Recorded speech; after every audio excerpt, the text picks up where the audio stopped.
Dans le cadre des activités de l'entreprise que j'avais créée, qui est donc l'entreprise de valorisation des ressources industrielles, l'objet de cette entreprise était de faire des rapprochements entre entreprises et en particulier de passer des accords de licence entre entreprises ou entre particuliers qui a développé une technologie et trouvé les partenaires industriels qui étaient prêts à les exploiter sous licence. Donc c'est dans le cadre de ces relations-là que j'avais rencontré notre premier associé pour la première société que nous avons créée, qui était donc un Français qui avait racheté une petite entreprise aux États-Unis qui fabriquait des résines polyuréthane. Alors j'ai fait des recherches dans le cadre de mon activité pour trouver des partenaires en France qui auraient pu être intéressés pour exploiter cette technologie en France.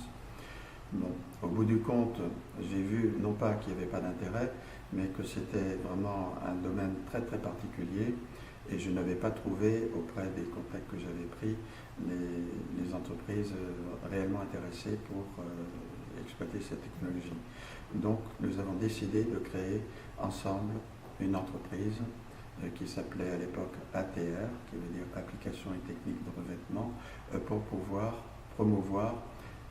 distribuer et réaliser des travaux avec ce type de résine.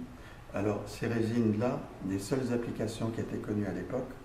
c'était les revêtements de coques de brise-glace. Alors on s'imagine bien qu'avec ça en France,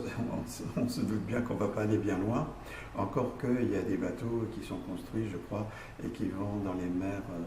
je ne sais pas, au large du Canada, pour faire des campagnes de pêche à la morue, enfin je ne sais pas trop, mais c'est vraiment très limité. Donc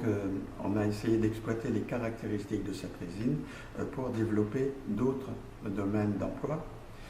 et c'est ainsi que nous avons été les premiers à trouver des applications pour ce type de résine, pour des applications qui aujourd'hui sont très répandues d'étanchéité liquide, pour des étanchéités de balcon ou de terrasse par exemple.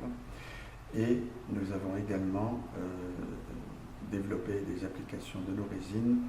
dans le secteur nucléaire. Et les tout premiers chantiers que nous avons réalisés l'ont été à La Hague,